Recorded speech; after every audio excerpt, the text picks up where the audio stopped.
Nature is nonlinear. Nature is mechanics. Nature is composite. Nature is structured.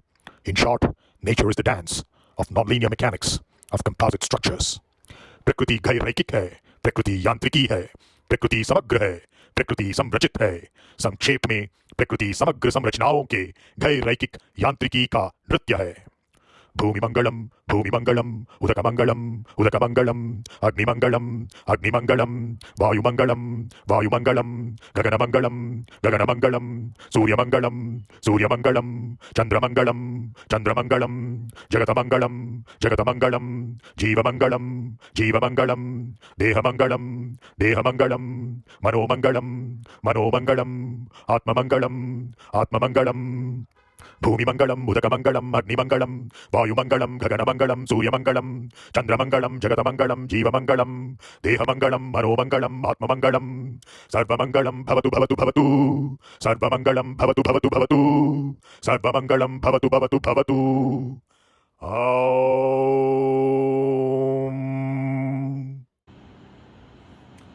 Are you able to see my PowerPoint slide? Yes, sir. Okay, thank you. Yes, sir. So it's good that we have quite some variety over here in terms of the experiences related to composites, and some of you are doing nonlinear analysis, and some of you PhDs and some masters. I'm sure all of you would find something or the other useful out of this course. So as you know, the course is AE352, and it's titled as Nonlinear Mechanics of Composite Structures. And today, more than the course overview, it was an introduction to each of you, so that you are familiar with your classmates also. I would like you to interact with, apart from Kaja and me, with the others as well, so that you can take benefit of the varied experiences that all of your classmates have. Today's class just set a motivation for the course rather than give you an overview of the course. In the next class, we will have an introduction to the course itself in terms of the evaluation process and things like that. Before that, I'd also like to know how many of you are crediting the course, and how many of you are auditing the course. So if you can just send a message using the chat window, whether you are crediting or auditing. And I'd request Kaja to, once everybody has sent in their inputs, Kaja to just give me a count of how many crediting and how many auditing students are there. You can go ahead as I continue with the lecture. So just send a chat message saying whether you're crediting the course or auditing the course. I will get that information officially through the SAP once you register, but as of now, just wanted to have an idea of how many are crediting and auditing right now. So please go ahead and send your chat messages.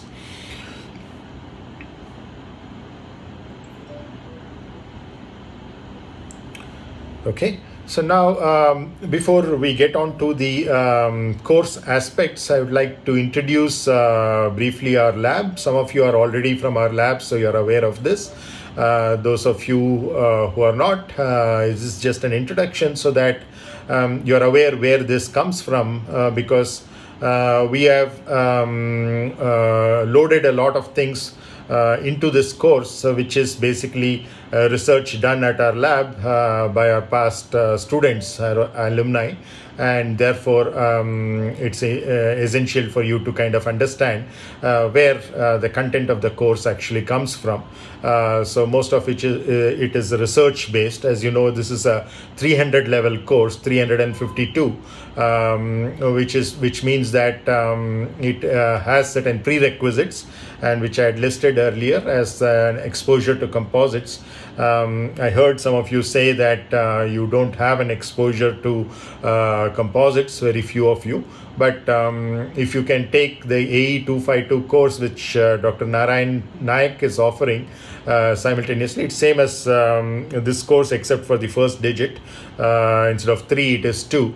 So it'll be nice if you can take that course as well, so that you get some kind of an exposure. I also made sure that some aspects of composites are introduced in the flight vehicle structures. So those of you who had credited that course have quite some exposure to that.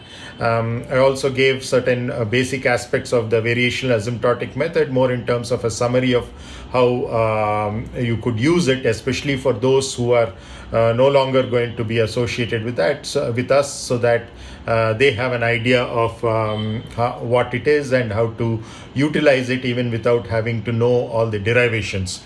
Whereas this course will be more about deriving those equations which we had summarized at the end of the previous course, flight vehicle structures. We would see how those equations are derived. So those of you who have not done the flight vehicle structures course with me, don't need to worry. That was just the end results. Here we will be trying to get towards those end results. So some of the slides might be looking a little repetitious from the previous course on flight vehicle structures for those of you who have done that, but that is to get up to speed those who have not taken that course with me. So you need to bear a little bit if some of those slides look a little repetitious, but think of it as more of a review. But this would be loaded towards deriving those equations, and that's where the new aspects of this course will come into evidence. And also we will look at a few applications towards the end of those equations that we just looked at as the full set of equations. We will see how they can be applied to some specific problems, so that you know how to actually utilize the end results rather than just know the end results by themselves. So coming to our lab, the lab is Nonlinear Multifunctional Composites Analysis and Design Lab. So we essentially deal with the nonlinear mechanics of various kinds of materials, which are multifunctional in nature, and smart materials are a subset of that. And they may or may not be composite materials. Most students work on composite materials, but there are a few who have worked on non-composite materials as well, considering them to be a subset of the anisotropic materials that we generally deal with.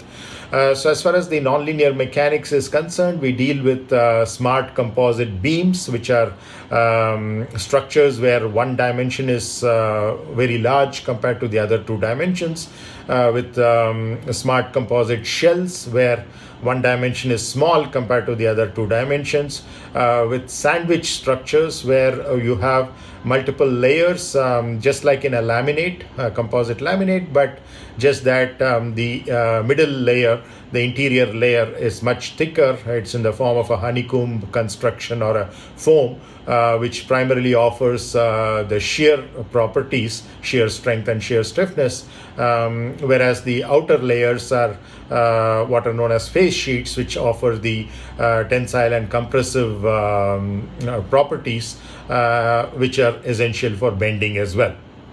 And then we also deal with Gossamer structures. In fact, your teaching assistant, Kaja, works predominantly on Gossamer structures, which are essentially membranous kind of structures. In other words, the bending stiffnesses are very low.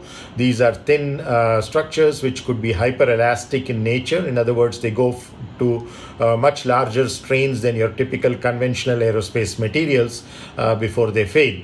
And so that's essentially what are known as Gossamer structures, very useful for space applications and also for stratospheric airships, which are inflatable structures, somewhat like the regular hot air balloons, but made out of more complex materials, which are essential to handle the kind of loads and environments that they are exposed to, either in the stratosphere or in space applications. So these are essentially inflatable structures, but you have various complications setting in because you have certain requirements in terms of leakage, in terms of their exposure to ultraviolet radiations, etc. And because we're looking at multifunctional applications, their ability to double up apart from load bearing as antenna like structures or transmitter like structures is also of interest to us. Then we deal with concurrent multi-scale modeling. We deal with non-deterministic constitutive laws, especially where the scatter is beyond a certain acceptable limit, and therefore not only the material properties but the geometric properties and the material behavior, all of these can have certain issues in terms of their determinacy, and therefore we need to go to stochastic or probabilistic kind of an analysis.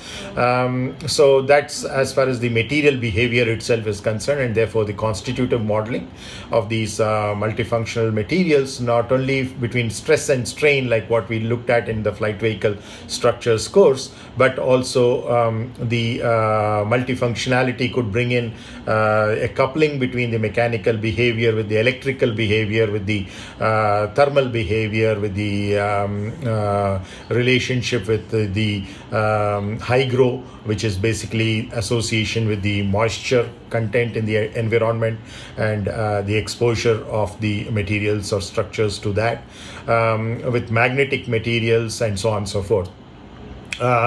Next, we also do a lot of problems associated with the not only analysis but also design and structural health monitoring, abbreviated as SHM, of composites for aerospace vehicles, because these days integrated health monitoring is something that is incorporated right up front, even in the preliminary design stages itself with a lot of vehicles, so that the downtimes for maintenance, etc., can be reduced and catastrophic failures can be reduced or even eliminated altogether. So these are all the research areas into which many of the things that you can learn from this course will actually go into. If you're working in any one of these areas, then it's a direct fit into that. Those of you who are working in areas beyond that, as some of you mentioned, those of you who are doing your PhDs mentioned earlier on, there will be a lot of takeaways from this course towards what you're working on as well. The other areas of research that we work on include the failures of composites, and as you know, composites can fail in many different ways, delamination being one common way. So we try to model that. We try to model other kinds of failure like fiber matrix debonding, because the stress transfer has to happen between the fiber and the matrix. The matrix takes mostly, just like in a sandwich structure, I explained to you the core, whether it's aluminum kind of honeycomb core, or it could be some kind of polymer based, foam based core. In either case, they are basically taking the shear load. Similarly, in a regular conventional composite also, the matrix performs something similar to what that core in a sandwich does. It takes most of the shear loads, and it's through that it transfers the load from one fiber to the adjacent fibers, and therefore the bond between the fiber and the matrix is very critical. And so if they debond, then that can be the source of an eventual failure of the entire composite material and our structure. So we model that. We model matrix cracks, both the initiation as well as the growth in those cracks, how they are bridged by the fiber and how they go around the fiber and continue growing beyond a fiber bridge. So these are the certain things that we explore. We look at one of the more dangerous failures, which is fiber breakage. Usually you would have some fibers which are broken broken, which do not create much of an issue, but when there's a bunch of fibers very close to each other breaking, then that can cause a huge issue in terms of the overall structural failure. So fiber breakage is an important thing, and many a times these are not individual modes which occur by themselves alone. One can lead to the other, and it's combinations which usually lead to overall structural failure. Then the presence of fatigue can create issues as well, where you may not have any one of these individual issues occurring, but in an overall sense, the strength of the structure as a whole comes down, and eventually some of these failures can occur, and the final fatigue failure could occur as well. So the idea of modeling all of these is not that we are interested in the failure as such, but to delay that failure or avoid it as far as possible, so that we can enhance the life of the aerospace structure as well as the aerospace vehicle that this structure is a part of. Then some of the students in the past as well as currently are dealing with multiple body systems, so where you would have not just a single beam or a single shell, but beams and shells and or rigid bodies connected to each other to lead to what are known as multi-body systems. But essentially each component of that multi-body system, or at least some of the components of the multi-body system, are flexible in nature. Usually the multi-body systems that people deal with in a multi-body dynamics are all rigid bodies which are attached to each other at various joints. And the joints could have various types of dynamics as well, depending upon their type. Now, we have here a little more complicated situation where each element of that multi-body system is actually flexible, and which is how actually all the semi-monocoque constructions and the way the wing is attached to the fuselage, or the tail is attached to the fuselage, or in a helicopter how the rotor blades are attached to the hub, etc. So through the various joint mechanisms that you could have, like the swash plate in the case of a helicopter, all of these can have issues as well. We will look at certain aspects related to how those joint dynamics are taken care of as well, if time permits, towards the end of this course. Then we would also have the flight vehicle design, because this used to be a course for master's students, which was a core course, but unfortunately we do not have it anymore. But in the lab we do a little bit of flight vehicle design as well, including micro aerial vehicles, which are very interesting by themselves. Also nano air vehicles. When we say micro air vehicles, these are bird inspired kind of vehicles with flapping wings, and nano air vehicles are insect inspired, which are even smaller in length scale, which are basically even more complicated because of even more lower Reynolds number, making the viscous effects very much more important than even in micro air vehicles, which itself is one step beyond the regular manned kind of aircraft that you're familiar with. So we look at these not only as their own out of their own interest, but also as platforms where we can try out some new materials that we deal with, because that is our main interest in terms of the new composite materials that are developed, especially the multifunctional composite materials. We need to look at the issue in terms of how these new materials, whether they can be acceptable as aerospace materials. That takes a long period of time, because for the certifying agencies to certify them as airworthy, it needs to go through a lot of processes. So while we in research academic kind of situation want to have quicker results, so the micro air vehicles or nano air vehicles serve as platforms on which we can actually test some of these newer materials. So apart from research on the MAVs and NAVs itself, it's research on the new materials and how they work in a flight kind of a scenario is what we look at. The website is not fully updated. It has some dated information, but nonetheless, this QR code that you have over here can lead you to that URL that I have listed above. So if you can't take down the URL, you can just scan that QR code to reach our website. It's of course also accessible from the IISc and the Aerospace Department websites as well, from my page too. So this is as far as the lab is concerned and our research repertoire. So now we'll get into a little bit of understanding of why composites, especially because this is a course A352 is on composite structures. So we need to have some motivation on why composites, though most of you are familiar with that. In fact, many of you have done a homework related to the Tejas and Dhruv in the previous course. So you know how effective composites are, many different types of composites and where they are used, etc. So for those of you who haven't attended that, there is a large scale deployment of composites even before engineers did that in nature itself. And even engineers have been using composites for almost a century now, though more extensive usage has happened in the last few decades, but a few applications have been there much earlier.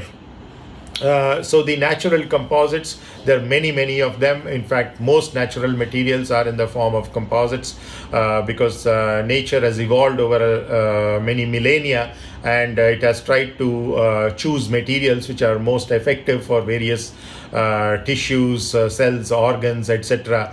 That various kinds of life systems are made out of, be it animal or plant life. Including in human beings, the bone, for example, the collagen fibers are in a hydroxylapatite matrix, which is basically a composite. So that's basically your bones. And similarly, wood is also a composite, which involves cellulose fibers in lignin or hemicellulose matrix. So in that sense, nature has been a forerunner to us, and a lot of what we have learned through carpentry, etc., helps in terms of understanding how we deal with synthetic composites as well.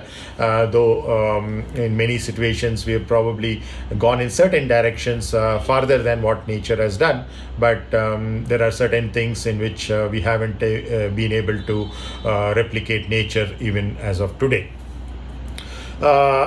Continuing, the primary motivation in aerospace why we need to use composites has been because we've been using aluminium extensively for many decades since manned flight happened in 1903. But then we saw that aluminium, though amongst the metals it's a very attractive material, we can have even further weight reductions possible when we move from aluminium towards composite materials. And that's where we stand in the last in this century in terms of the Airbus A350 and Boeing 787 applying a very large chunk of their structural materials in the form of composites, nearly half of it, and which in turn means that there has been a weight saving of the order of 35%. And even before these, we have had military aircraft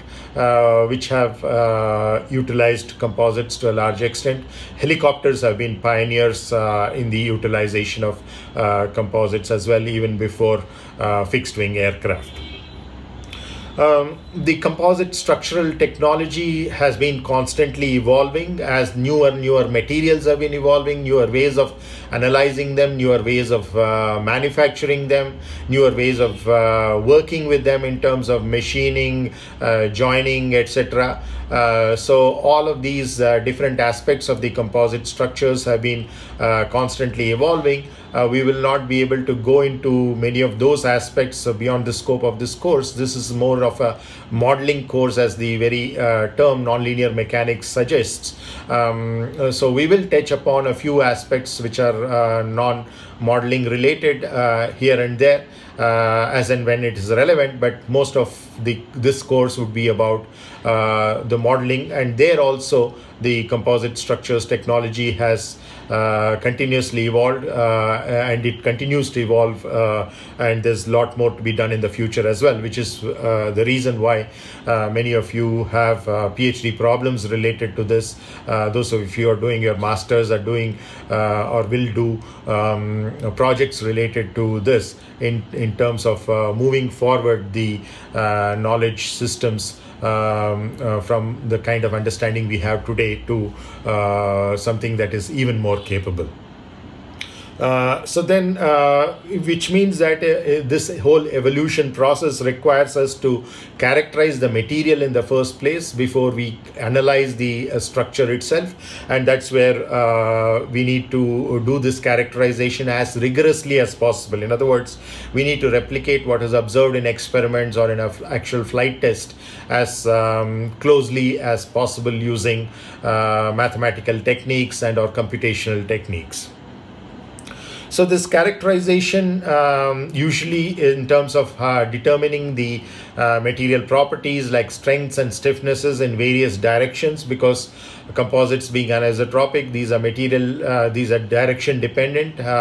Apart from the fiber and matrix having different properties, the composite as a whole has different properties in different directions, and most of this characterization is done experimentally, and in the past, in fact, almost entirely it used to be done experimentally, but now slowly the mathematical models and computational models have reached a stage where we can do a lot using the mathematical and computational models before we get onto experiments, because experimental processes, both the fabrication as well as the testing, are extremely expensive, both in terms of the money involved as well as the time frame involved. So if we can do some of those things using computational processes, we might as well do that before you get onto experiments, which cannot be avoided. It has to be done. In fact, many of the certifying requirements also involve a lot of testing, so that has to eventually be done, but we can delay and reduce the quantum of how much we do that by a large extent if we have reliable theories and their implementations on computers. So, as I said, theoretical characterization therefore has a very big role to play. So though eventually we have to fall back on experiments, we can reduce that a lot if the theoretical characterization is reliable enough, which means that it has to be both accurate as well as computationally efficient, which is what the crux of this whole course will be, in terms of ensuring that both of these aspects, accuracy as well as efficiency, are addressed simultaneously. Unlike many other methodologies which try to address one of these, which means the other one will suffer. If you have very accurate models, the efficiency might suffer, or if you have very efficient models, the accuracy will suffer. So here we want in this course to see that both of these are addressed, so that we have reliable models, which means that a lot of the characterization can be done theoretically, and therefore we can relegate experiments to the most basic necessity level, rather than do it in a trial and error basis, which has been the bane of the composites and especially aerospace composites industry, because of which many places where composites could have been highly promising, the actual utility has not happened because of the reliance on experiments, which in turn was because we didn't have highly reliable theories to start with. Then it also forms the main subject matter of this course, as I already mentioned. Here we are talking about the motivation or the need why we need to do that theoretical characterization, and therefore setting up the need for what we are going to do in this course as well. So, though composites might sound very attractive, there are many issues as well, and the whole idea here in this course is to see how we can address some of these issues. So we should be aware of certain issues in using composites as well. So we continue to use composites in many applications, especially in aerospace and non-aerospace industries as well, in spite of these known issues. So can we address some of these issues, and can we reduce some of these problems, is something that many of you can look at as well. What you see here is a carbon fiber epoxy composite in the form of a pre-preg, which is then the building block for how we utilize composites, especially in the aerospace industry. There are many other ways as well. We will touch upon those as well. One is, of course, in terms of issues, is the complexity of the way in which the material is characterized. The material characterization for metals which are isotropic in nature is much simpler, especially in the linear elastic regime. But if you go to beyond the elastic regime, then there can be complications with metallic structures which are not there with polymer matrix composites. So it's not that it's only composite materials which are highly complicated. There can be metallic structures if the strain levels are beyond the elastic limits. They can go into inelastic range, and then the plastic regime, and beyond the yield, we are looking at highly nonlinear behaviors before they eventually fail through when they reach closer to their ultimate tensile strength or compressive strength, depending upon which kind of stress they are experiencing. But nonetheless, because most structures are operating within the elastic regime, then if you compare metals to composites in that regime, then composites are far more complicated to characterize because of their anisotropic and non-homogeneous behaviors, and therefore we need to see that is taken care of. So in spite of that complex behavior, they have found such wide acceptance. And this complexity is not only in the theory in terms of how the stress and strain are related to each other, but also in terms of performance of experiments and the actual flight behavior itself. Because there can be certain couplings which you didn't anticipate between bending and torsion, for example, between torsion and extension, for example, between extension and shear, and many of these possibilities between shear and bending, shear and torsion, etc. So all of these kinds of couplings can in general be nonlinear as well.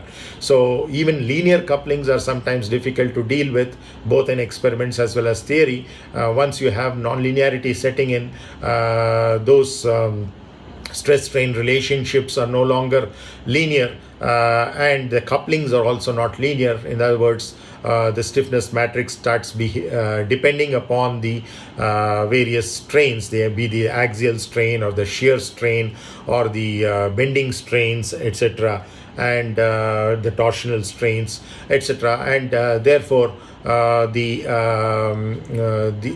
stiffness could probably reduce as you increase the load, and once the bending stiffness reduces, there can be certain limit moments which can set in, there can be limit torsional moments which can set in. So you could have bucklings or instabilities, both elastic as well as aeroelastic, occurring not only because of flexure but because of torsion as well.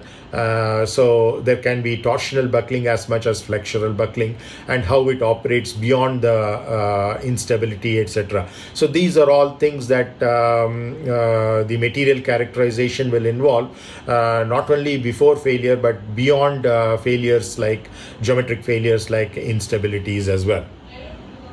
Then what is the repercussion of this complex material characterization? If you leave it as it is, then the design time and cost becomes very high, and which is why many people, even though they see the potential benefit of composite, are not actually utilizing composite, because once the design time and cost are very high, it doesn't make any economical sense to take it forward, because time plays a very, very crucial role. How quickly can you get your product, be it an aircraft or a helicopter or any other composite product in other industries like an automobile, or even a composite component for a civilian engineering structure.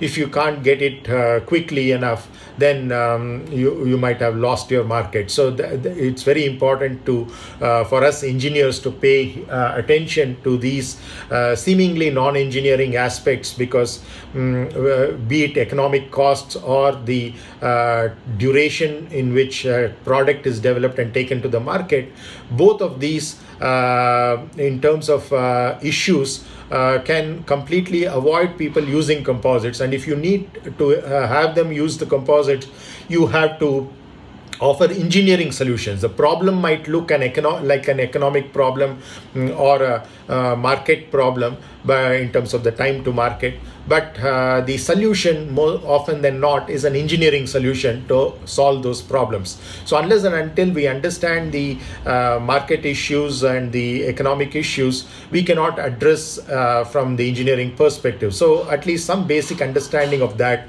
has to be there. So this is an issue that we need to be aware of.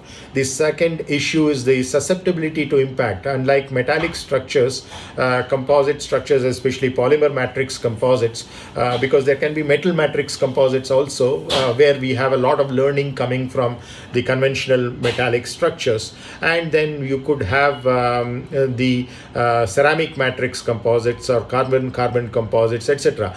But many of the disadvantages that I'm talking about here are the composites which are most commonly used, especially in aerospace and to a large extent the automobile industry, which is the polymer matrix composites, where the matrix happens to be a polymer.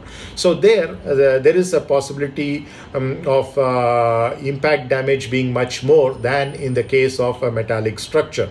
So for example, during the maintenance process, if an engineer drops a hammer onto your wing, aircraft wing, the kind of damage that it creates on a polymer matrix composite can be far more severe and may not even be noticed. It could be a barely visible impact damage, what we call as BVID, and so it may not be visible to the naked eye, but it could have caused a damage which could be catastrophic going forward in terms of how the damage grows internally within the structure. So this is something that we have to be aware of, impact susceptibility. Then moisture pickup, again something related to polymer matrix composites. There can be swelling because of the moisture pickup, and that swelling can change the geometric features, both from an aerodynamic perspective as well as from a structural performance perspective. This could be an issue. The properties could degrade. Then there are, of course, recycling issues which are associated with any polymer. So even regular plastics, we know, have huge recycling issues. So when you're using polymer matrix composites like carbon epoxy or glass epoxy, the epoxy recycling can be an issue. The carbon and the glass recycling may not be an issue, but those are in the form of fibers within a matrix, and that matrix recycling becomes an issue. So a lot of attention is being given today towards understanding these recycling issues and how we could probably incorporate them. And that's why there's also a lot of movement even in polymer matrix composites, from thermoset matrices to thermoplastic matrices, which can have better recycling compared to thermoset matrices. Then what all of these mean is that there can be large variations in the properties between one lot to another lot, which is why I mentioned one of the things that we do in the NMCAD lab is a non-deterministic analysis. See, the material property like the Young's moduli is not only direction dependent, but in a given direction it can have a lot of scatter. Which means that it is known only in terms of an average value and a certain standard deviation, more in terms of a probability density distribution function.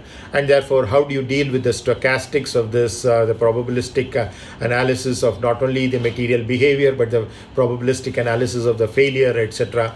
So these things have to be accounted for. And one lot to another lot, the material property can vary, and to some extent, if the manufacturing process is not very stringent for certain certain materials. Within a lot itself, if you make various specimen, you could see much more scatter in the case of a polymer matrix composite than you would see with conventional materials like an aluminum alloy or a steel alloy for that matter. Then another issue with composites is that they have poor transverse properties.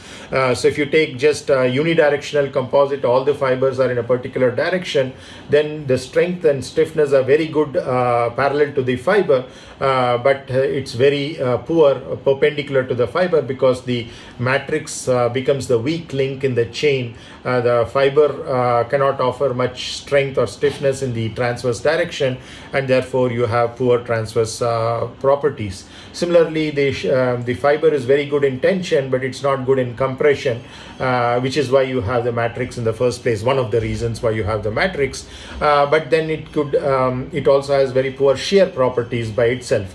So if you just have a bunch of fibers and try to apply a shear load, obviously the fibers are going to slip over each other and it can't take the shear load. So not only does the matrix hold the fibers together and offer certain transverse properties and certain compressive properties, but also offers the shear properties as well, both in terms of strengths and stiffnesses. So transverse and shear strength and stiffness to a large extent depends on the matrix rather than the fiber, but still compared to metals it could be on the poorer side.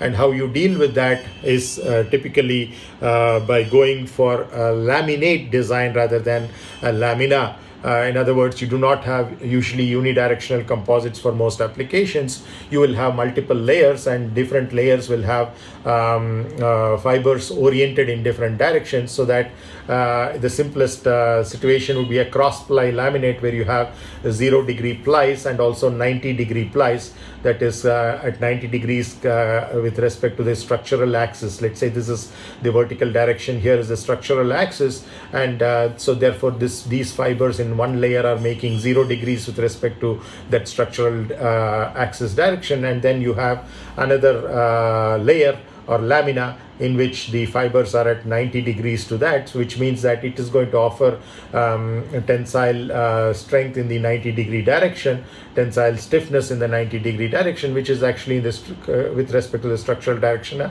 transverse direction. So the poor transverse property of the first layer is accounted for by the second layer, and the poor transverse property of this layer in the vertical direction is accounted for by the first layer. So similarly, the the shear properties can be accounted for with a plus minus 45 kind of a configuration, one being at 45 degrees with respect to the vertical, other being minus 45 degrees with respect to the vertical, which is the structural axis, can improve the performance in shear as well, if you have a shear in the structural axis directions. Then, in other words, there are ways of overcoming these issues, but it's important for you to be aware of the existence of these issues, because if you're not, then you might not account for these aspects in your design. Then, so why do we continue to use composites in spite of all the problems that we mentioned in the previous slide?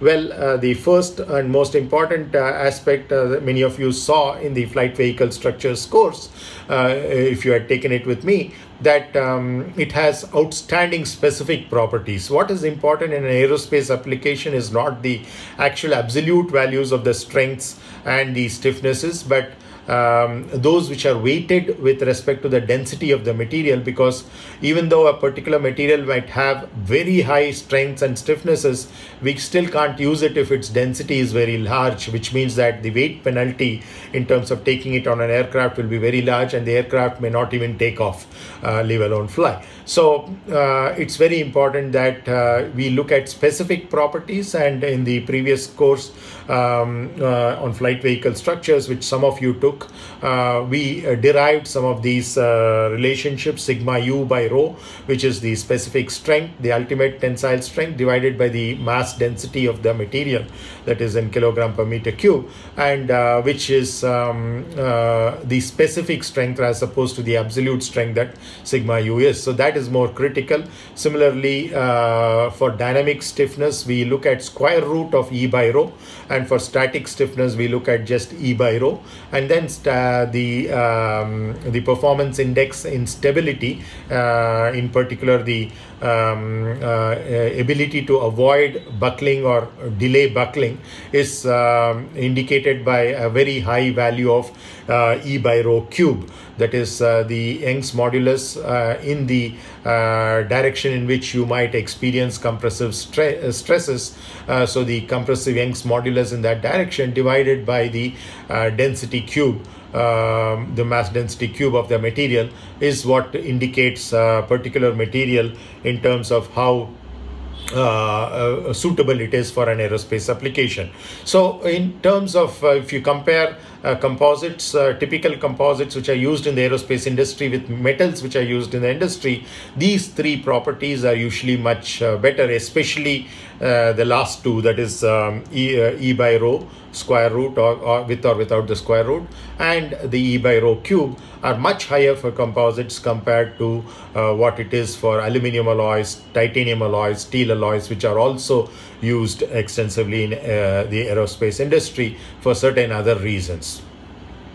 Then the second reason why we use composites a lot, especially in aerospace, is the unique flexibility they offer to us in terms of the design. So then what we call as the tailorability. So here, unlike in a metallic structure design where you choose the metal and then rest of the design of the structure is all about geometry, here the entire structural design involves the material design also, in terms of how much of fiber and how much of matrix you have in each layer, what is known as the volume fractions, then how many layers you have of the material, and in each layer what directions you're going to put those fibers in, and what order you're going to stack it.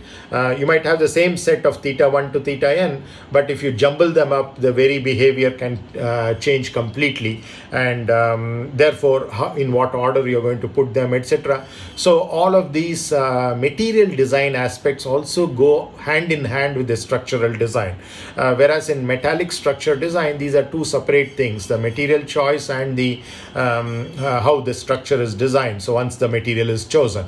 Whereas here you are designing the material along with the structure, and which means that you can afford to put certain fiber directions more in the directions in which you anticipate greater loading, and therefore you can afford to have lesser layers in terms of those directions in which you do not anticipate very large loads from the design perspective.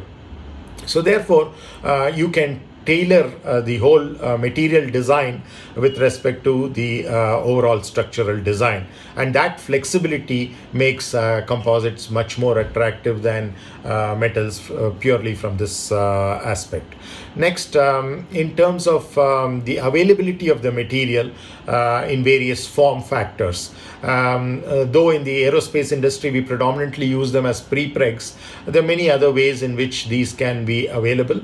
Prepregs are those which are pre-impregnated. Impregnated means you are having a wet matrix in which the fibers are put already, and therefore it's much easier to handle these than starting from the basic principles of having fibers separately, matrix separately, then putting the fiber in the matrix, because the placement of the fiber in the matrix is not a very easy task. You need to have a uniformity in terms of the spacing of the fibers to some extent, and in terms of the directionality of the fibers, and all of these are a little difficult for the structural engineer to do. So we start with the prepreg, which is already manufactured in a particular way, and then we tend to put these prepregs in certain directions to build up the structure and eventually cure it in an autoclave, for example.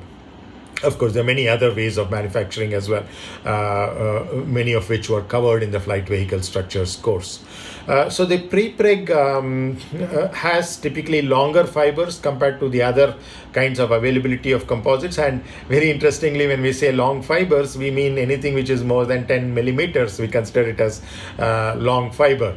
10 millimeter is just 1 centimeter, might look like a very short fiber, but because the diameter of the fiber is of the order of 10 microns or lesser, depending upon the material of the fiber, there can be some other fibers which are like boron fibers, etc., which are slightly more than 10 microns as well. And when you're looking at certain multifunctional fibers which could be multi-layered as well in the fiber itself, concentric layers, you could have something which approaches close to 100 microns at the most. But most of these structural fibers are less than 10 microns in diameter, which means compared to 10 microns, yes, 10 mm is very, very large. It's 1,000 times. So that's the kind of long fibers that we are typically talking about. But in filament winding, etc., you might go for even larger length of fibers, because you're basically using that filament itself to wind across. But what you're actually winding is not the fiber per se, but in terms of a toe or basically a bunch of fibers that you're dealing with. So it's possible that within that toe there are certain fibers which are broken at certain locations. It's still fine, because the stress transfer still takes place as long as the fiber length is of the order of at least 10 to 100 times the fiber diameter. So, which is what it is in this case. In fact, it's much more than that. So then another availability form factor is in the form of sheet. So sheet molding compound, as we call, which involves fibers which are slightly shorter in length, of the order of 2.5 mm or lesser. And then we could also have bulk molding compounds as well, which are also used. And these are usually in the automobile industry. Less stringent requirements are there in terms of the strengths and stiffnesses overall, but cost is much more important there. So the willingness to pay an extra rupee or an extra dollar or extra pound or an extra euro for a slight increase in performance is much lesser in the automobile industry, unless it is the performance automobiles like racing cars, like for F1, etc. So for the regular automobile industry and the regular aerospace industry, there's a huge difference in terms of how much more cost we are willing to pay. So therefore, the aerospace industry is mostly dealing with pre-pregs, whereas the automobile industry and many other cost-sensitive industries deal with SMCs and BMCs as well. And BMCs could have even shorter fibers than the sheet molding compounds. Another reason why we use composites is because of their lower thermal expansion. In other words, the coefficient of thermal expansion, again, it's also a direction dependent property. Along the fiber, it could have a particular increase in length per unit length for an increase in temperature per unit Kelvin or per unit degree centigrade. But it's much smaller for a composite material, a polymer matrix composite material, as opposed to a metal, a conventional metal.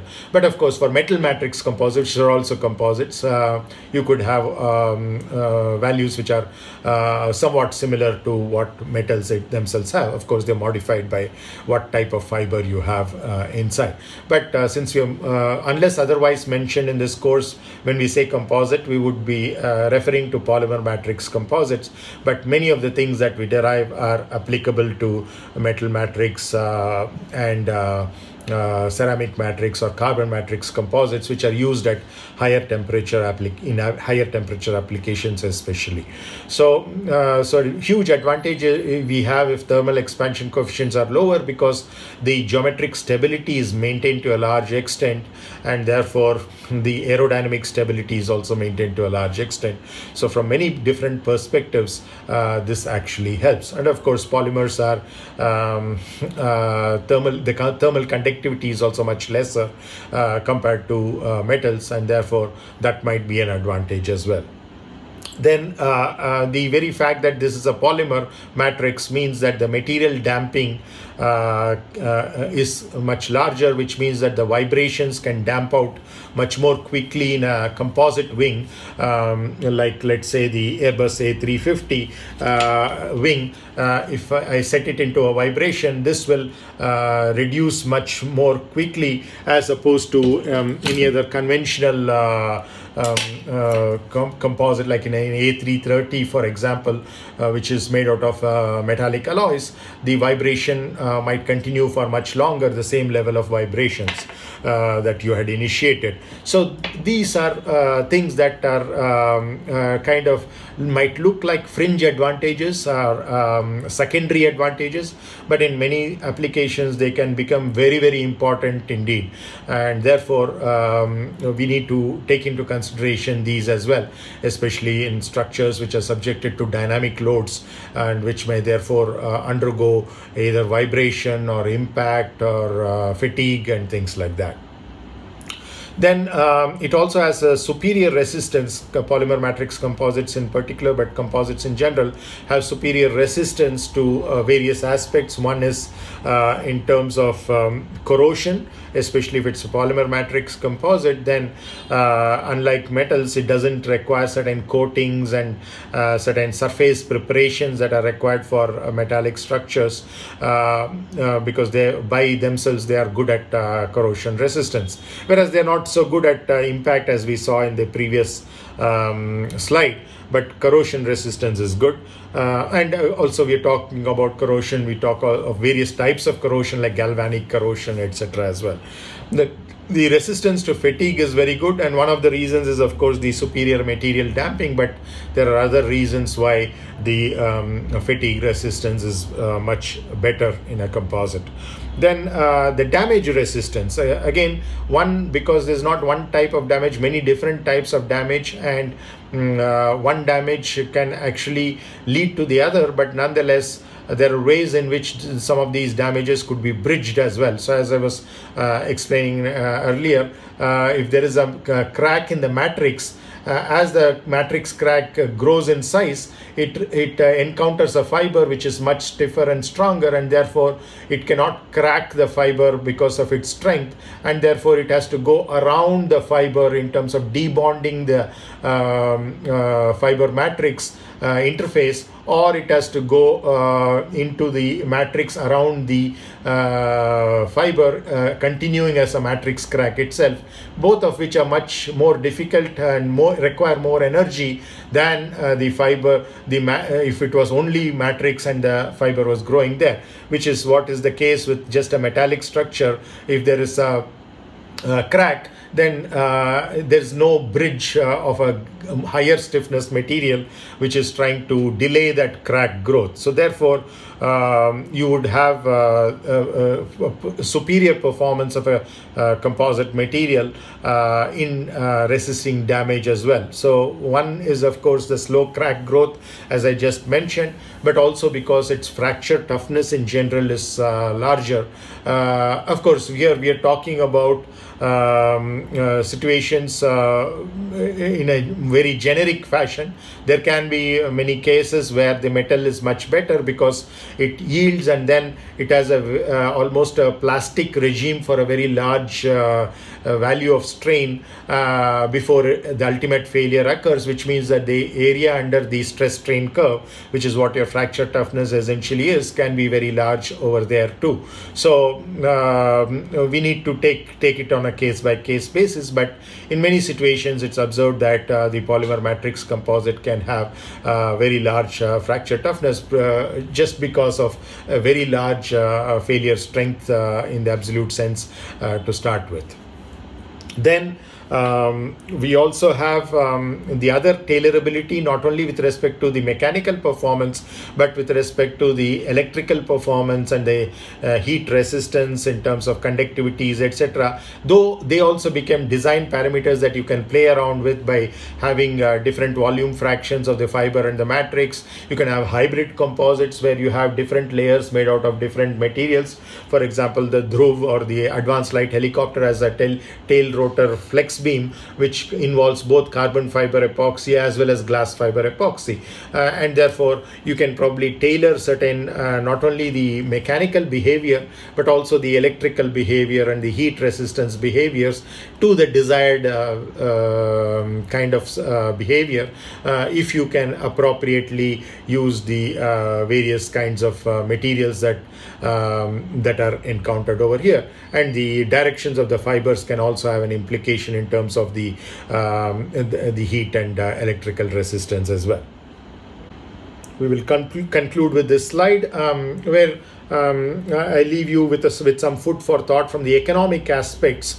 This is courtesy of the Fortune Business Insights, where they have actual data for 2018 and estimated data for 2026. By itself, the value of the composites used in aerospace alone, and this is a large chunk because the aerospace has been a pioneer, but over the years, especially in this decade, there's been an extensive use of composites in non-aerospace kind of applications as well. Automobiles, the construction industry, civilian, the sports industry, and many other high performance industries, the electronic industry, which in turn reflects in terms of the avionics as well.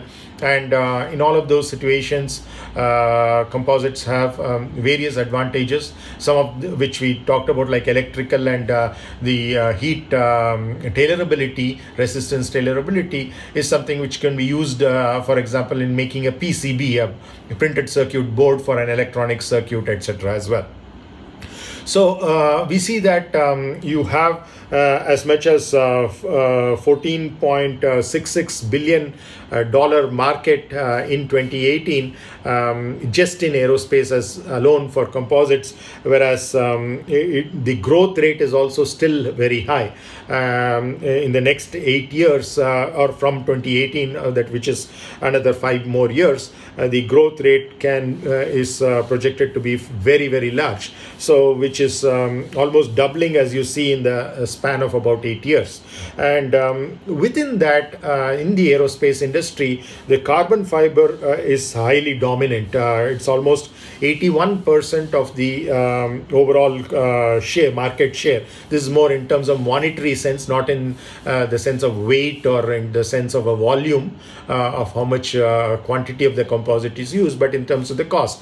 And big reason for this is also the fact that the carbon epoxy composite is much more expensive than the glass fiber epoxy, etc. And of course, the next two most used ones in terms of the amount of money spent on them in the aerospace industry are the glass epoxy composites and the aramid, what is known as Kevlar in a commercial sense. So the aramid fiber composites are also have a big market share as well, but nothing to beat the carbon fiber epoxy.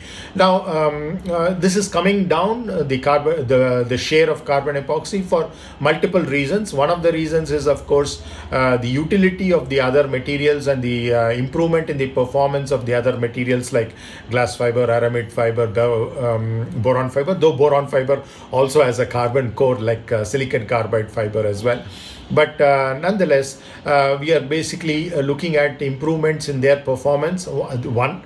The other is in terms of the reduction in the cost of the carbon fiber, and therefore, even though volume-wise carbon fiber might be applied more and more, there might be an overall reduction in terms of the share of carbon fiber epoxy compared to the rest of the composites. So this is, of course, just in North America, you would see it's almost half of the entire world market as far as 2018 is concerned. But things are picking up in Europe and Asia. And therefore, you would see this share of North America coming down as well as we move towards 2026.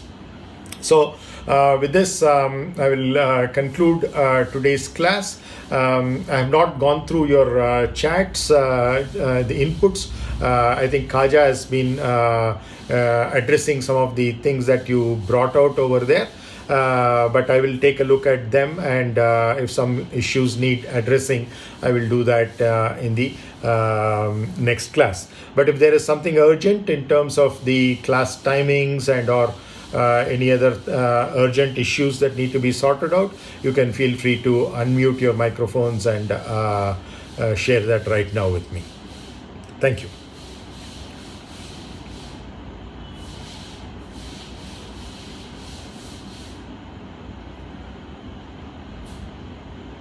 Okay.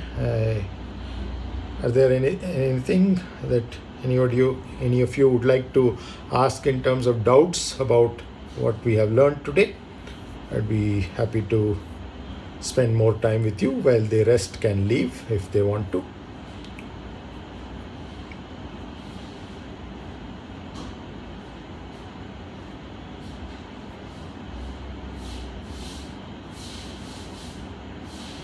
Okay. So thank you very much then. We'll conclude today's class, and we'll meet day after tomorrow, which is Wednesday, same time. Bye-bye. Thank you, sir. Thank you. Thank you, sir. Welcome. Thank you, sir. Thank you, sir. Most welcome. Thank you, sir. Welcome. Thank you, sir. Welcome. Thank you, sir. Most welcome. Oh, nice to see you, Ram Kumar Kaushik. Thank you, sir.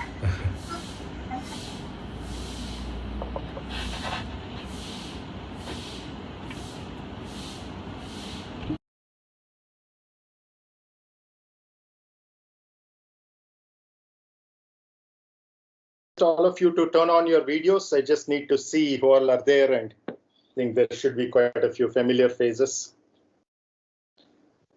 Hello, Rajesh. Hello, Kamal. Hi, sir. Hello, Indra. Hello, Premay. Hi. Hello, Mohan. Vibhas. Nandakumar. How many people do we have? Hello, sir. I'm Nilesh here. Come again? I'm Nilesh here, sir. Hello, Nilesh. क्या है हाँ इसको दबा good morning sir देखिएगा Hello, Shyam. Vibhas. Harshil. Hello, Varun.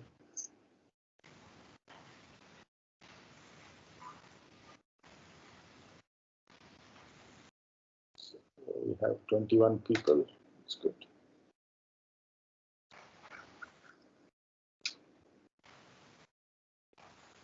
In case any of you notice somebody in the lobby, just let them in. Those of them who are coming in without an IASC ID using a Gmail or something, they would require you to be let in. So just in case I don't see it, please do that. Okay, so we have 2 people. That's good. Just together mode. I still see a few people not yet switching on their videos. Good morning, sir. I request everybody to switch on their videos.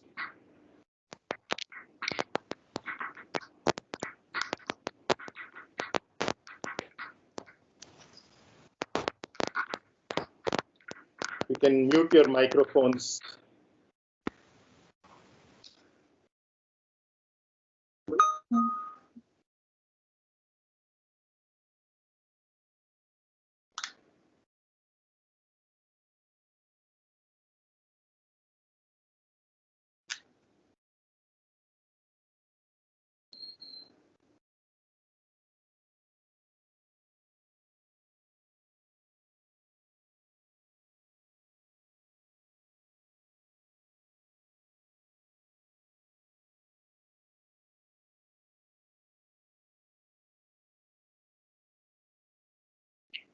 Okay. That's good. Yeah. So let's go around with some introductions.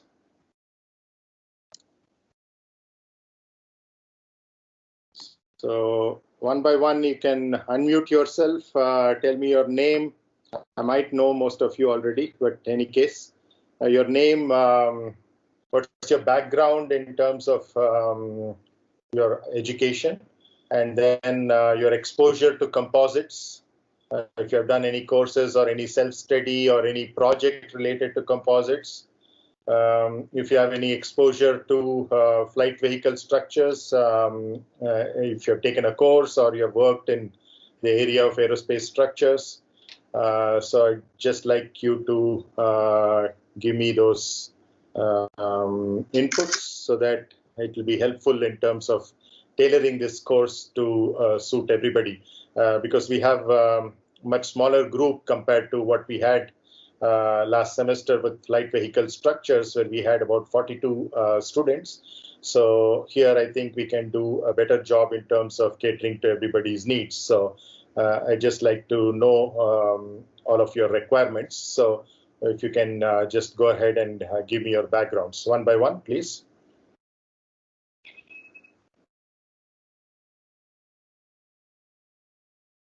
Okay, maybe I'll call out Akshay Ranjan Pathak.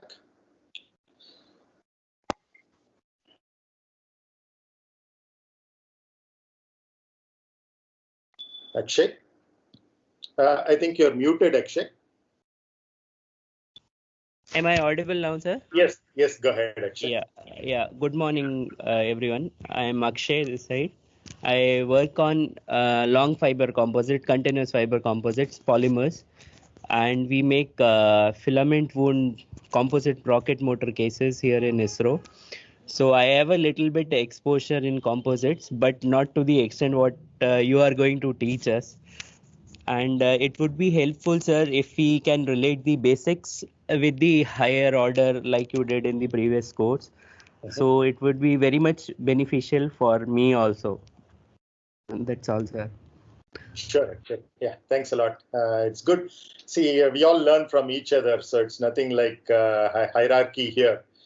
So the kind of experience that you would have had working with composites definitely would come in beneficial to all of us here. So I had wanted even the previous course to be highly interactive, but unfortunately it wasn't as interactive as I wanted. So I hope we can make this more interactive. So feel free to step in and ask for your questions, or even share your experiences related to many of the topics that we might cover as we go forward. Okay. Thank you very much, Akshay. Thank you. So let's next have Anay Mohan Shembekar. Good morning, everyone. Hello, sir. I'm Anay. I'm a mid-year PhD admit this semester. I completed my integrated BTech and MTech in mechanical engineering from IIT Madras. I don't have any previous experience with composites, but I'm looking forward to learning in the course. Who are you working with, Anay? In Madras, I worked with Professor Ashokan from Engineering Design Department for my master's. Okay. Thank you, Anay. Next, can we have Anubhav?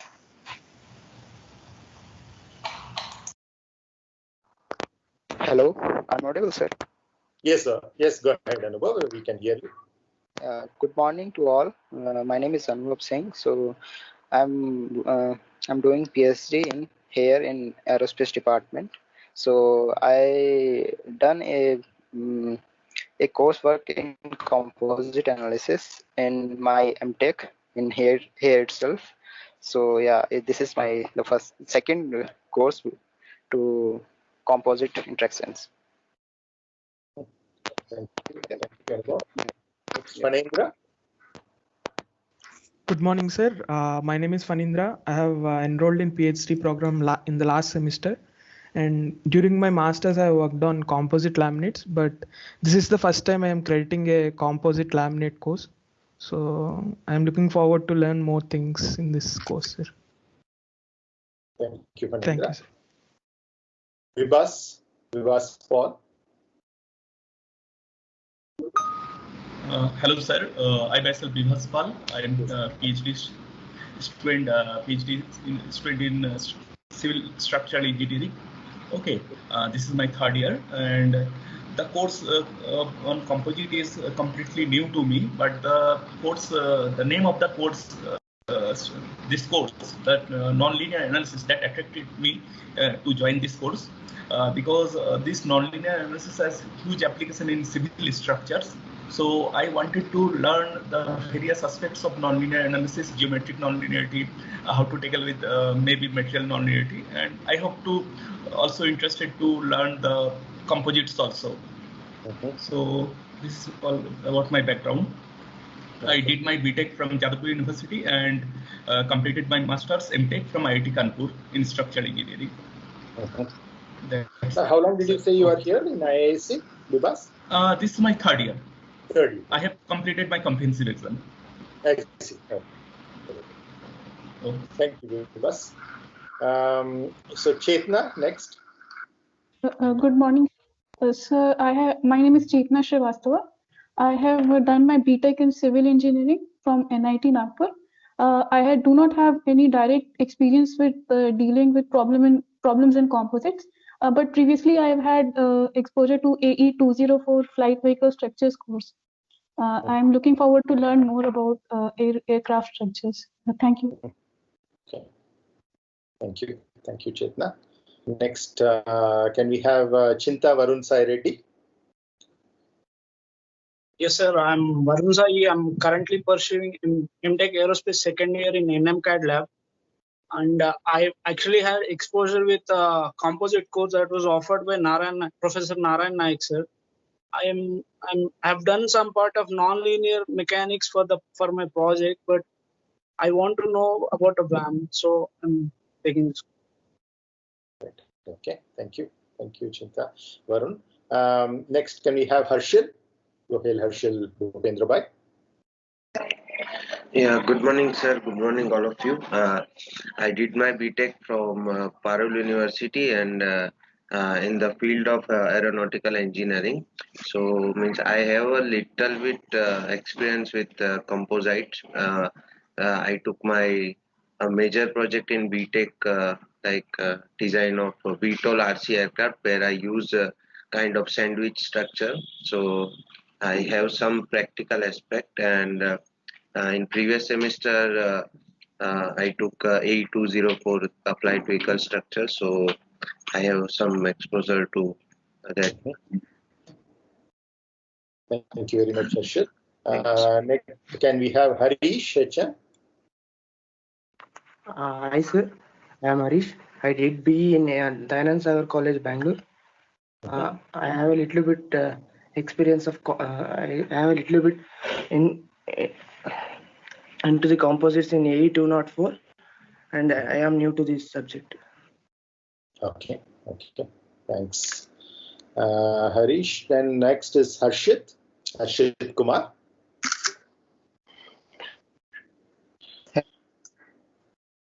Morning, everyone. So I have done my graduation in mechanical engineering, and I joined aerospace department. I see as a PhD student last year in January session, January 2020. And I haven't done the flight vehicle structures course last semester. This will be my first course related to composites. And the motivation behind this course is the project which I'm going to work in is having quite a good amount of involvement of geometric nonlinearities of aircraft wings. So yeah, that is the motivation. Okay. Thank you, sir. Next, Kamal Narayan Sahu. Yes, sir. Sir, am I audible, sir? Yes, please go ahead. Yeah. Yes, sir. Good morning, sir. Good morning, everyone. I am Kamal Narayan Sahu. I am working in RWRDC HAL from last 13 years around. Yeah. So we are working in helicopter as well as fixed wing. So lot of uses are there in composite.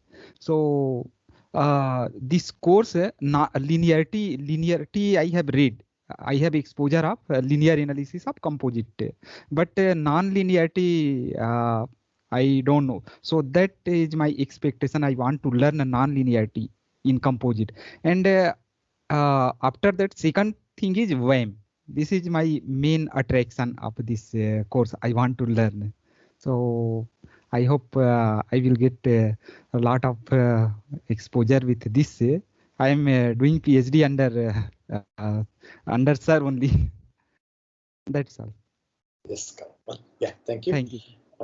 Next, can we have Krishna Avatar?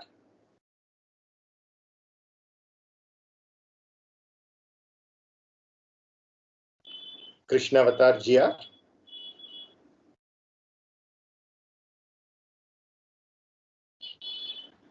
Krishna, we can't hear you. I see you unmuted, but still we can't hear you.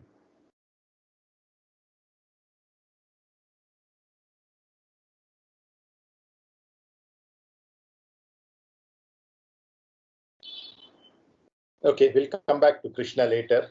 Kundan Kumar.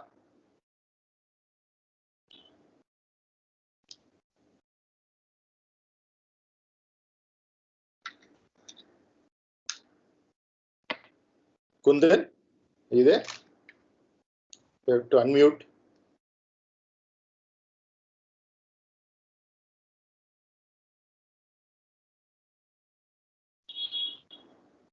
Kundan Kumar.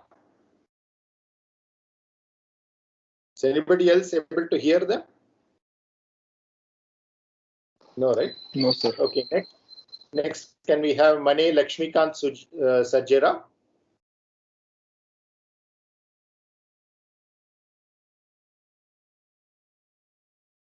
Lakshmikant?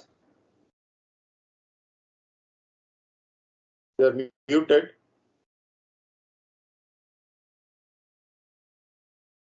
Okay, Nandakumar? Hello, sir. Am I audible?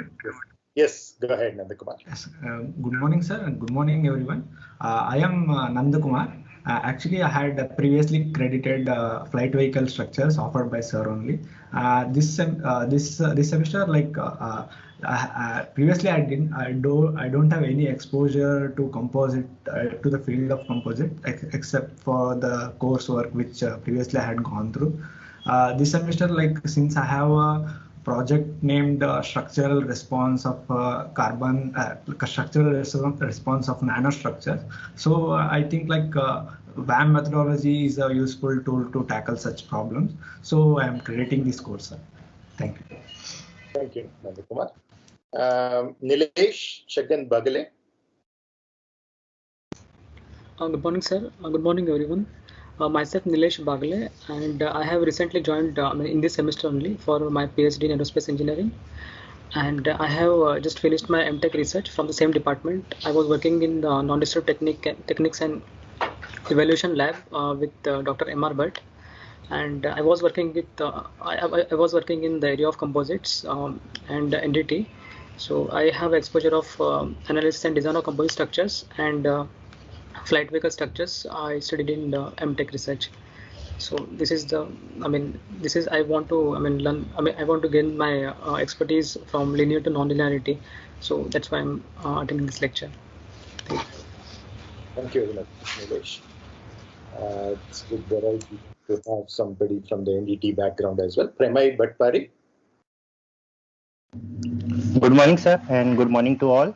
I am second year student in the Department of Aerospace Engineering in the Structures Department, and I am working under Harut Sampath sir himself. And my work will be basically focused on nanostructure, and I would be using WAM as a tool in that, and my major work will be related to WAM only. So I am looking forward to learn with him and explore much more about WAM. Thanks, Pranay. Next, Rajesh.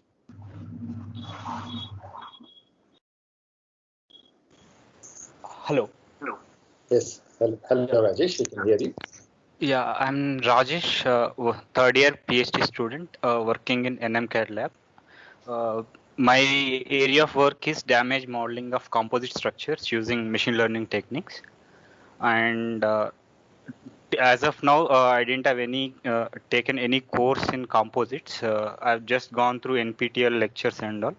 Now want to gain more concrete understanding of the composites. So that's why I'm attending this lecture. Thank you, sir. Thanks, Rajesh. Next, Ravi Kumar.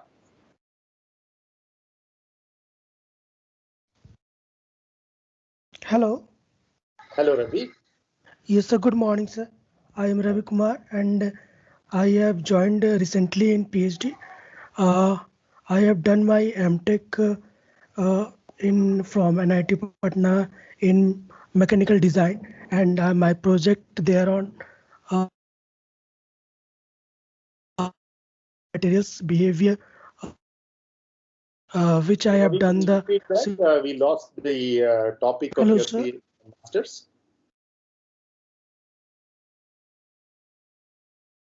Sir. Ravi. Hello, sir. Yeah, we couldn't hear very clearly when you are telling us the topic of your masters. Yes, my master's topic is numerical studies on mechanical behavior of metallic materials, where we have done 3 metallic materials characterization and simulation in ANSYS. These materials are high strength steels, aluminum alloys, and mild steel, and their simulation under tension, compression, and flexural bending test. Now I want to learn more about.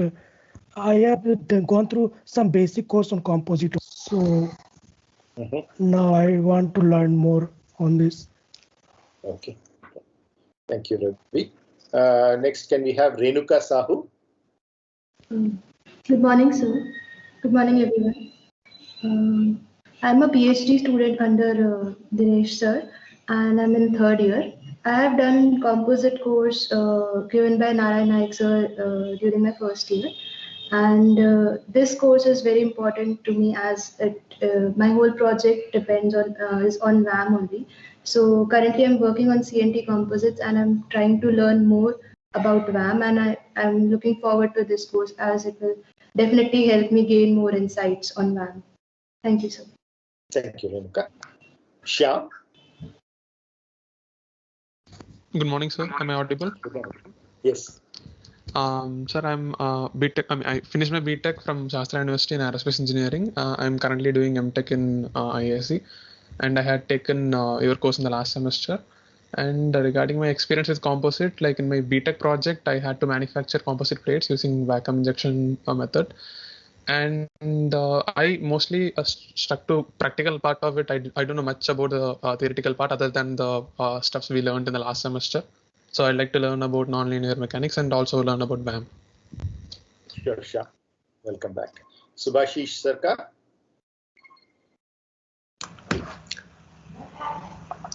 Good morning, everyone.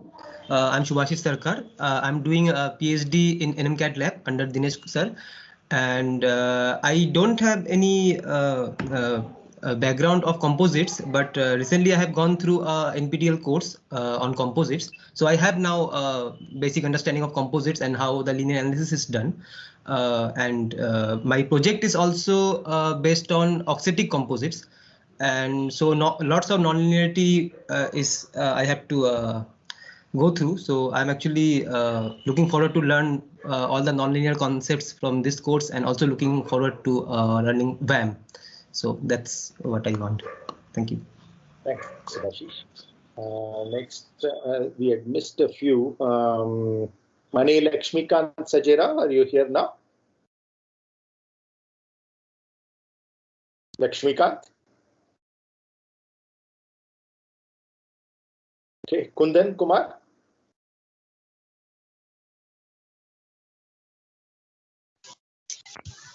Yes, Kundan. Hello. Yes, Kundan. Yeah. So good morning. I'm Kundan Kumar. I have done my graduation from AKU Patna in 2017 in mechanical engineering. I have done my masters in thermal engineering from NIT Durgapur. I have recently joined ISC Bangalore at Aerospace, and I am looking forward to have some insights of this that course. Okay, thanks, Kundan. Thank you, sir. I'm saving the best for the last. Sheikh Bipari Mohammad Khaja Moinuddin, who is going to be your teaching assistant for this course. If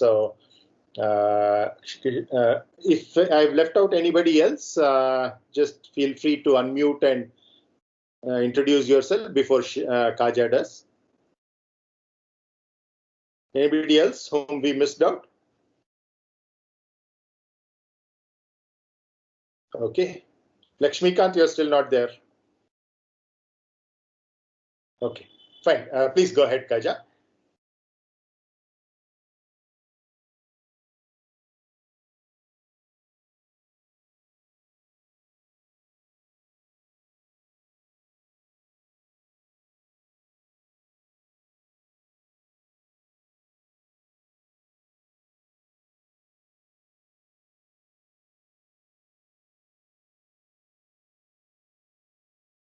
Khaja, your microphone is unmuted, but still we can't hear you.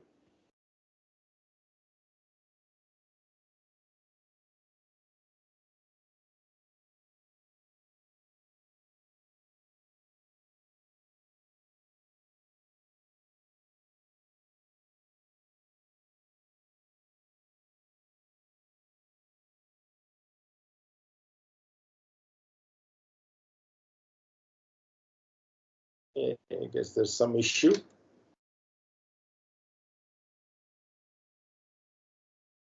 Khaja, maybe you can log out and log in to see if it works. While you log in, maybe you can set your audio appropriately.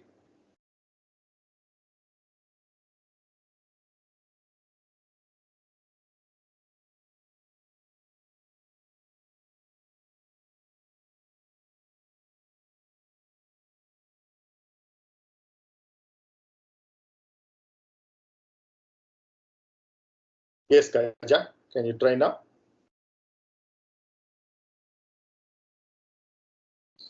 Still can't hear you.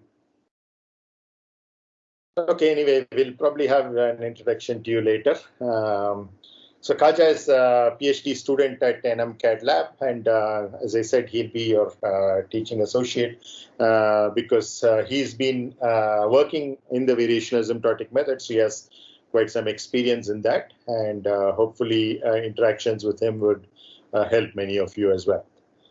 Thank you very much. So now I'll probably share my screen.